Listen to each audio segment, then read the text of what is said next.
Hey guys, Wiki here with a new CSR2 video for you guys. In this one, we'll be taking a look at Shamrock Scramble, the latest event to pop up in CSR2. So without further ado, let's get right into it. Now, before we start, I want to address the price car. The Lamborghini Essenza SCV12 is a very old car. This car is not very fantastic in any way, shape or form because by the time you get it in a usable state, it's fully maxed, and a fully maxed car doesn't serve any purpose other than to swap in live racing. So with that all considered, you can decide for yourself if this is a car you want or not, because at low upgrade levels, this car cannot achieve a low PP high Evo tune unlike most cars. So keep that in mind. And without further ado, let's get right into the lock-ins. Lock-in 1 is very common. I'm sure a lot of you by now have either one or the other. It's either the Honda NSX or the Honda LB NSX. These two cars are quite common, are rare imports. I have a few of them lying around just from opening silver crates. But I will note that these cars aren't very fantastic. The NSX is not a very fantastic car. The LB NSX is usable when you fully max it out. But at that point, it takes a lot of elite tokens and upgrades, and I would say it's not too worth it. And yeah, these two cars are elite cars, so if you do this event and you don't have them upgraded, you might have to invest some elite tokens into them to get fusion slots unlocked, because these cars are elite tuner cars. So you might have to divert some resources from John's tuner pit if you plan to do this event, so consider that. Lock-ins 2, 3, and 4 are interchangeable. Lock-in 2 would be the Rocket Bunny Camaro Z28. Now, this car, I've done further digging after the CSR2 9th anniversary event. It's not a very fantastic car all around. It takes Chevrolet parts. It's a purple star, so it's going to be difficult to build. Unless they allow you to use bronze keys in this event, I'm not too sure. So as a result, this car won't serve much purpose after the event ends.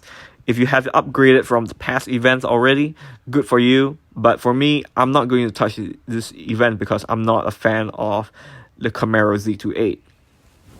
The next lock-in is a great life racer, fortunately. It's the Ford Ruffian Mustang 67.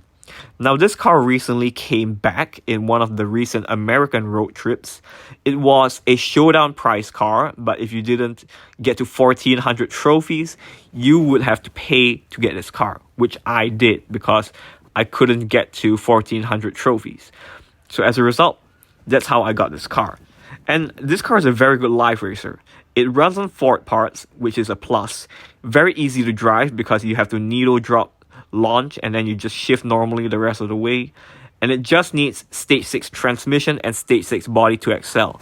So as a result, all these things combined make this a very good life racer.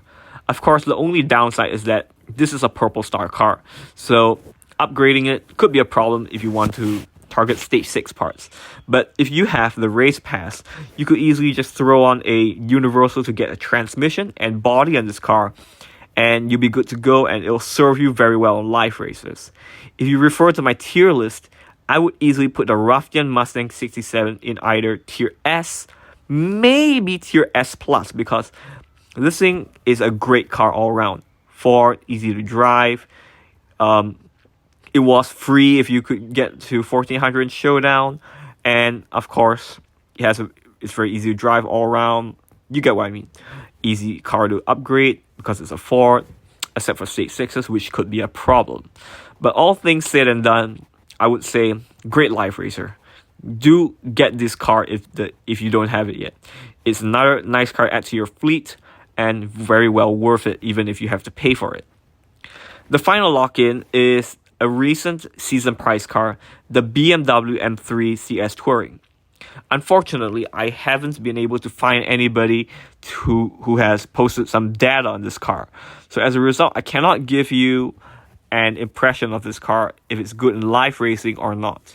But it has potential because if you look at other tier 4 BMWs such as the M4 G82 CSL, the M5 CS, which are good life racers. M5 CS not so much, and also the M5 Sedan and the M5 Touring, recent BMWs have been good life racers. So if we're following that trend, the M3 CS Touring could also follow in their footsteps and be a good life racer. But that's just my theory, so don't hold my words as gospel. Just take them with a grain of salt and consider them instead of just saying, oh, I said this, so it's got to be good. That's not the case. I just have a theory, and I just wanted to share it with you guys. So that wraps it up for the lock-ins. All in all, should you do this event? I would say if you have the NSX upgraded as well as the Ruffian Mustang 67 and the Camaro Z28 upgraded from previous events, such as American Road Trip or the CSR2 9th anniversary, so all you have to upgrade is the M3 CS Touring, I would say just go for it since you're most of the way there. But if you're like me, with none of the cars upgraded, I would say the event is worth a pass, except for the Mustang Ruffian 67, because all in all, the price car, the Lamborghini Essenza SCV12, is not a good life racer. At low levels of upgrades, it only can get about 1.3, 1.4k EVO, which is very disappointing for a tier 5 car. At that point, it's just not a good life racer, so it doesn't serve much purpose. If anything, the only highlight of this event is the Ford Ruffian Mustang 67, as I've said time and time again. The car's easy to drive, easy to upgrade. It's just a good car all around. Also, it can beat Dyno, which I don't think I've mentioned yet. So as a result, that's a great life racer, even greater than the price car. So all in all, this event's only highlight to me is the Ford Ruffian Mustang 67, and it's a must get if you have the opportunity. Yes, it might set you back about $20 if you don't have it already, but all in all, I would say it's well worth the money, and that's why I bought it to begin with. So that wraps up my thoughts on Shamrock Scramble. The price car is not very good. Only one of the lock-ins is. Maybe the M3 CS, but we'll have to look into it before I can pass a verdict. If it turns out to be available for silver keys, I'll go and test it out for you guys. But until then, don't take my words as gospel.